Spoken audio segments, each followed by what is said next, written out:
How much can one man accomplish in 50 years? Alexander the Great conquered the known world. Michelangelo painted the Sistine Chapel and carved the David. Albert Einstein unlocked the secrets of our universe. And Elmer L. Hemphill built his corporate empire. Born June 24th in 1935 on a farm near Tryon, Oklahoma, Elmer became the firstborn son of Elsie and Marvel Hemphill. Elmer would grow up and learn the value of hard work by helping the family make it through the tough times of the Depression and the beginnings of World War II. In the late 1940s, the family moved from the farm to the booming town of Perkins, Oklahoma, just 10 miles south of Stillwater, Oklahoma, and Oklahoma A&M. Elsie and Marvel moved their two sons, Elmer and Clarence. In Perkins, Elmer established his first enterprises. During his teenage years, Elmer made his first cash by raising registered livestock and plowing gardens around town. He obtained his first loan from Payne County Bank in Perkins when he was 13. This money was used to raise more livestock. The loan was obtained without prior credit history or any form of collateral. Years later, it was discovered that Elmer offered his hide, which was to be delivered by his dad or grandfather, as collateral. Delbert Butler, the president of the bank, knew the Hemphills would hold their end of the bargain if Elmer did not pay the bank back by personally paying the rest of the loan and personally tacking Elmer's hide on the wall of Mr. Butler's office. In 1953, at the age of 18, Elmer moved to Tulsa with $600 in his pocket and began working various jobs to make a living. Elmer worked a paper route, performed carpentry work for Heritage Homes with his dad and Uncle Albert, handmade screen doors, set pins for a local bowling alley, and was a constructions material technician. After less than 5 years of working various jobs, Elmer decided it was time to venture into the world of business. He said that the government was taking 10 cents of every dollar he made, and he had a chance to net more wages by going into business for himself. September 5, 1957, has been quoted time and time again by Elmer as his first day of business. Whether this was the day he chartered his first company, or received his first business loan, or made his first payroll, or drilled his first boring, or blew his first drilling rig engine, is not known for sure, but this is Elmer's founding date. As described by Elmer, his business strategy was to perform the hardest and dirtiest work that no one else wanted to do or could do in low volume with a push towards high profit margins. Mr. Hemphill chose the drilling business as his vehicle for success. Elmer was the principal partner in 2 drilling businesses in the late 50s and early 60s. Hemphill and Shelby Drilling Company with partner Sam Shelby from Perkins, and Stewart and Hemphill Drilling Company with partner Jack F. Stewart, a Tulsa engineer. Another business which operated alongside Elmer's drilling ventures was Hemphill Machining. Hemphill Machining made precision parts primarily for aerospace, military, and oil field applications. For his machining business, Elmer acquired 2,300 square feet of operating space at 420 North Michigan near many of his clients at the new Tulsa International Airport. The office he operated from was 700 square feet, and the shop consisted of a 1,600 square foot Quonset hut. During the late 1950s, Elmer's drilling companies primarily provided contract geotechnical drilling services for owners, architects, and engineers in the Oklahoma region. The first hole ever drilled by Elmer was drilled at the Skelly Building for Skelly Oil at 15th and Boulder in downtown Tulsa. Hemphill also drilled for the future St. Francis Hospital. Drilling detected underground coal at the original planned location of 21st and Darlington, so the location of the Pink Hospital was moved to 61st and Yale. Elmer sometimes recalls the long, cold New Year's Day in 1958 on which he drilled for the planned hospital. Finally, the 50s came to an end and the decade of the 1960s began. This decade brought along many changes for our country, as well as many opportunities to further challenge Elmer. Elmer's brother, Clarence, joined his endeavor in the early 1960s and was vice president and general superintendent of drilling operations. Early in the decade, Hemphill Drilling Company was formed, and by 1969, Hemphill Corporation, still Elmer's principal operating company today, would be formed. Operations of Elmer's companies were expanded nationwide, and by the end of the decade, Hemphill was not only performing contract drilling services, but was also providing engineering, materials testing, and specialty construction services. Elmer Hemphill was receiving national attention, which was evidenced by an offer from United States Testing Company to buy out Hemphill and move him to New Jersey. Elmer said his primary reason for rejecting the spectacular offer was his reluctance to move his family from Tulsa. By the mid-60s, Elmer was becoming an expert in anchoring systems. When the Tulsa Fairgrounds announced plans to build the International Petroleum Exposition with its record-setting free-span roof, Elmer was selected to lead the way in soil testing and recommended the anchor system that would tie the record-setting building to the ground. Hemphill expanded his operations and installed anchor systems for large-scale public improvement projects and private works around the country. At the height of Hemphill's contract drilling era, there were 22 drilling rigs in operation around the United States, often around the clock. Projects ranged from exploration for expansion of oil pipelines across the Mackinac Straits in Michigan, coal near Teapot Dome in Wyoming, and high-rises for the rising Tulsa skyline. The company began growing towards the end of the decade. As Elmer's companies grew, he saw opportunities to diversify into materials testing and engineering. He set the foundation for his 70s expansion in the late 60s. The purchase of James B. Davis P.E.'s Engineering and Testing Company in 1969 allowed for the addition of 5,000 square feet of office and laboratory facilities. This relocated the offices to 4834 South 83rd East Avenue near 51st and Memorial. The drilling yard remained at 540 North 87th East Avenue. With all these expansions came the need for capital. The Elsie Hemphill family, Clarence Hemphill family, and Elmer Hemphill family all provided much-needed funds for the new expanding company. Elmer states the following in the opening of his new corporate brochure, which kicked off the 1970s. "We explore, test, and evaluate the Earth and its products. Service, mobility, and accuracy is our aim. To deserve your confidence keeps us in business." Riding the momentum of the 60s, Hemphill offered engineering drilling, contract geotechnical drilling, physical testing, engineering inspection, and special construction and fabrication nationwide. A sampling of clients include Phoenix Incision, Phillips Petroleum, Champlin Refinery, Tulsa Airport Authority, Peter Keywait Construction, Williams Companies, and Cities Service. Elmer and Chief Engineer C. Howe Moelis Jr., Ph.D., provided planning and engineering services for the Cities Services high-rise at 8th and Boulder. During planning, Elmer and Dr. Moelis often flew out to California to meet with lead architects and engineers to discuss the building. Complete physical testing services were provided for the high-rise, just as they were for the BOK Tower and many other Tulsa buildings. Elmer personally walked the steel near the top of the city's service building for an inspection. During the 70s, Hemphill expanded once again into the water well drilling field. Private wells and large-scale public improvements were common. Later, in the booming economy of the 70s, Hemphill began petroleum-related drilling services as well as large-scale oil well plugging projects. Physical testing was performed for soils, aggregates, concrete, asphalt, and metals. Satellite testing laboratories were often established at remote locations for large-scale projects requiring 2 to 3 years to complete. Hemphill Corporation had laboratory facilities at the Tulsa Airport for 15 years during much of the airport's expansion. Specialty geotechnical-related construction projects were frequently completed during the decade, which included pre-grouting mine shafts, grouting shaft liners, soil stabilization and grouting for dams, tunnels, and slabs, as well as the aforementioned geotechnical jobs.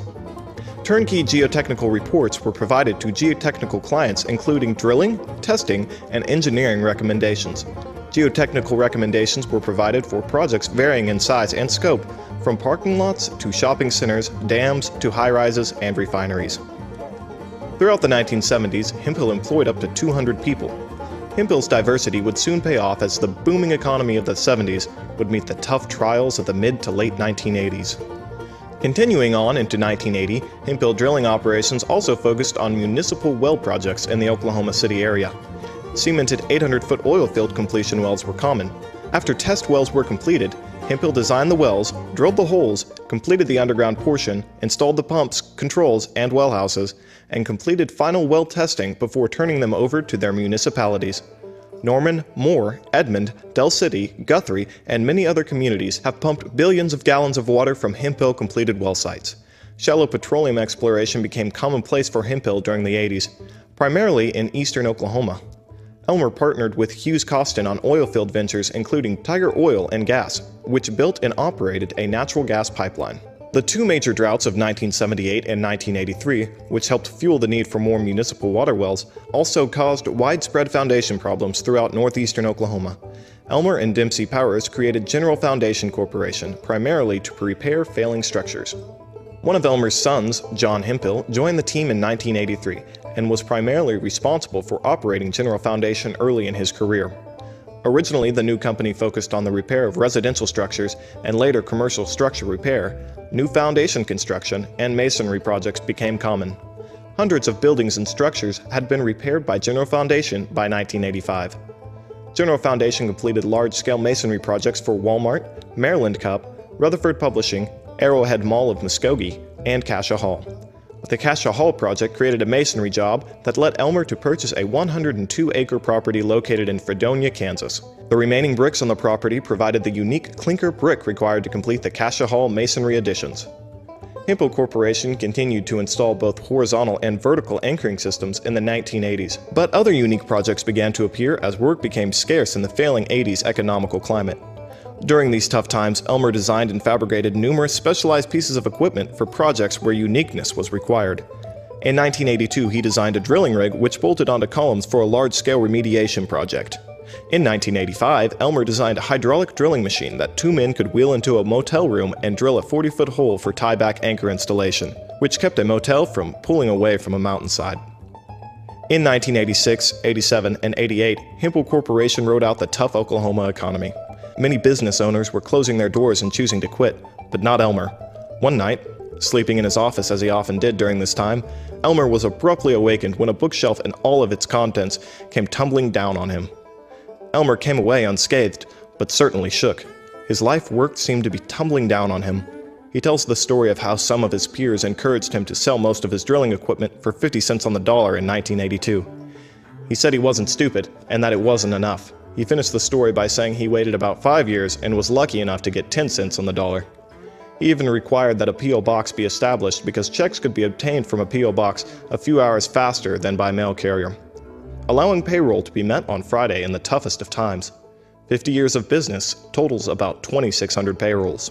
As a cost-cutting strategy in 1987, Elmer moved the corporate office and physical testing laboratory back to 540 North 87th East Avenue, downsizing back to the 700-square-foot office space and 1,600-square-foot Quonset hut. In 1988, Elmer was contacted by the state of Iowa to perform drilling and test well installation for the first state-sponsored gas station underground storage tank insurance program in the nation. Again, needing capital, Elmer was assisted by his mother Marvel Hemphill, and this money was used to fabricate the specialized drill truck required to fit under the station canopies and perform critical drilling tasks. The drill rig was designed and fabricated in less than 45 days and performed without a hitch for the Iowa program. Needing an outlet as well as potential profit center, Elmer partnered with his good friend Ron Randall Chandler and formed RRCA Recording Studio. Elmer made a gospel album dedicated to his parents titled The Old Country Church and a country album titled Together Again. In late 1986, Bill Tucker, one of U.S. Cellular's first employees, was in Tulsa planning for 7 of U.S. Cellular's first tower sites. The towers would be utilized for an invention dubbed the cell phone. U.S. Cellular had won the FCC license for providing cellular services in northeastern Oklahoma, as well as parts of the southeastern United States. Bill was next door to Hemphill corporate offices at White Surveying when the White Surveying representative suggested that Bill go next door and discuss geotechnical services with Hemphill. Bill was in a hurry to catch a flight, but Elmer didn't need much time to convince Mr. Tucker that Hemphill could provide geotechnical service for 7 of U.S. Cellular's new sites. Hemphill Corporation completed the 7 geotechnical reports and also designed and constructed the foundations for the towers. It is believed that U.S. Cellular's Claremore Tower, one of the 7, was the first tower that U.S. Cellular put on the air. John W. McCann, Ph.D., was now Hemphill Corporation's chief engineer, and his structural engineering expertise well complemented the directions which Elmer would soon move the company. 2 important design-build tower projects were completed near the beginning of the 1990s. Roan Tower hired Hemphill Corporation to design and construct foundations on a network of towers for Sam Houston Electric in South Texas. Creative Foundation Design Solutions actually secured the entire project for Roan Tower. Elmer went into the field directing operations and the project was another success. When local ABC affiliate KTOL's 2,000-foot broadcast tower collapsed from an extremely severe ice storm, Hemphill was hired to perform turnkey foundation engineering and construction for the new 1,907-foot tower's fast-track construction. When initially contacted by the tower design team from Virginia, Elmer was asked if he was familiar with the Coweta area of Tulsa. His reply was that he was somewhat familiar because he had personally drilled the borings for the original KTOL tower in 1958. During the late 80s, Hemphill Corporation began focusing more and more on design-build services for the emerging telecommunications industry. By 1990, tower projects accounted for 75% of Hemphill's business. In 1992, Hemphill stopped providing physical testing and geotechnical engineering services for projects other than its own design-build jobs. The end of the century was creeping nearer and nearer, and during this time, Hemphill Corporation would see tremendous growth. Elmer would begin focusing his attention on real estate holdings and forge his way into the manufacturing business as Hemphill Corporation continued developing tower sites for the telecommunications industry. Elmer's great-grandfather had staked his claim near Tryon during the Oklahoma land run. Elmer was now beginning his land run as well.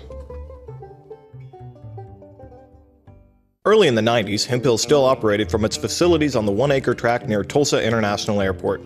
This would soon change when in 1991, Elmer acquired the Yuba plant at 3515 Dawson Road. At the time of the purchase, the windows were broken, the siding was bent, and the offices were in shambles. Elmer planned to move the corporate offices to this new location. Alongside his purchase of 3515, Elmer also bought 2505 East King Street, which had suffered from fire damage and long periods of neglect. Both properties have been completely revamped since their purchase. In 1992, Elmer moved the corporate headquarters to 3515, and Hemphill created a heavy structural steel division at the new location. In 1996, 10 years after working on the first U.S. Cellular towers, U.S. Cellular purchased Hemphill's first manufactured tower. The tower was delivered to Cross City, Florida, and erected without a problem.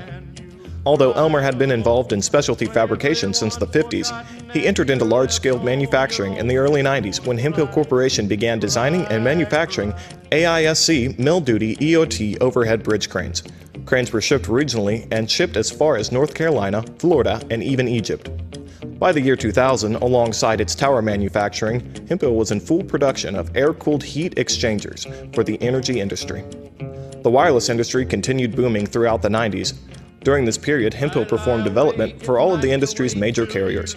A few of Hemphill's clients included U.S. Cellular, AT&T, Alltel, Sprint, Nextel, T-Mobile, and U.S. West. Developments were completed in over 30 states.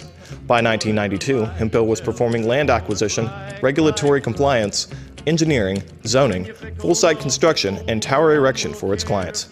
In 1994, Elmer commented that he thought a great business could be made by renting towers to wireless carriers. In the next decade, he would attempt this as well.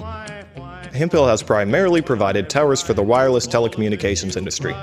Typical towers include up to 500-foot guide towers, 300-foot self-support towers, and a 300-foot monopole located in Tulsa, which is believed to be the tallest monopole in the United States. Hemphill has also manufactured and erected broadcast towers up to 1,500 feet. In 1998, Hemphill Corporation received the Engineering News Records Award for the most innovative tower design for Hemphill's 4 Times Square Tower project.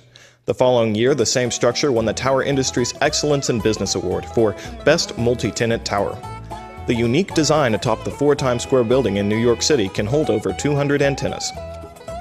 By the end of the booming 90s, Elmer had acquired considerable horizontal real estate holdings, had established Hemphill as a major manufacturer, and was planning to enter the vertical real estate market.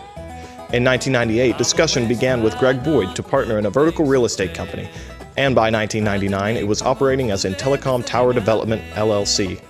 In 1999, Prime and Vision Tower, LLC were formed with partner Chip Bullock, while Hemphill Corporation continued development of its own tower sites for rental. In 2001, Hemphill Corporation partnered with AAT Communications of New Jersey in Hemphill AAT LLC. Other Hemphill Tower operating companies include Gold Tower, Diamond Tower, and Hemphill Tower LLC. At the turn of the century, Hemphill continued to perform contract development for wireless carriers.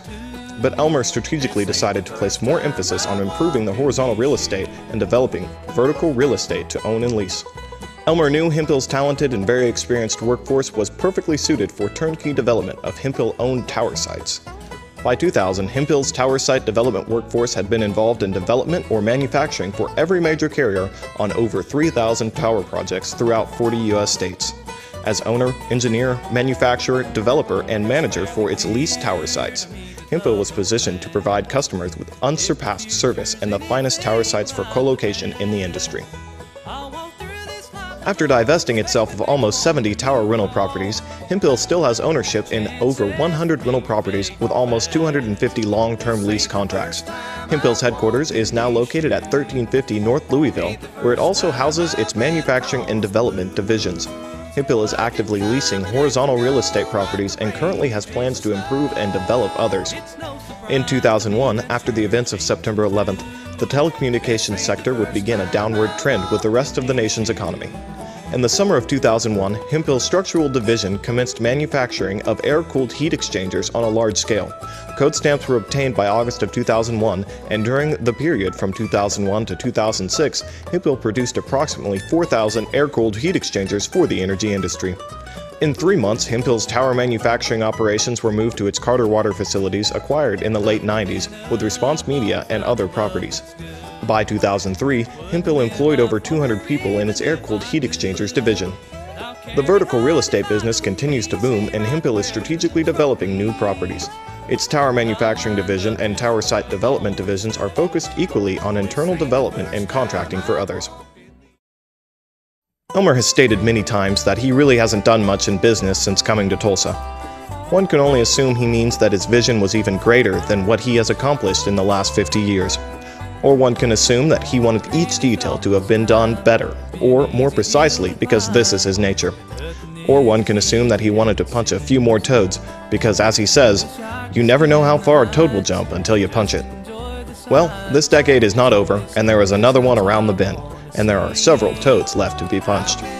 Maybe the literally thousands of obstacles he has overcome just weren't enough of a challenge for him. Or maybe that $600 he had in his pocket when he arrived in Tulsa in 1953 is still burning a hole in his pocket, because it has yet to become completely leveraged or really gamble.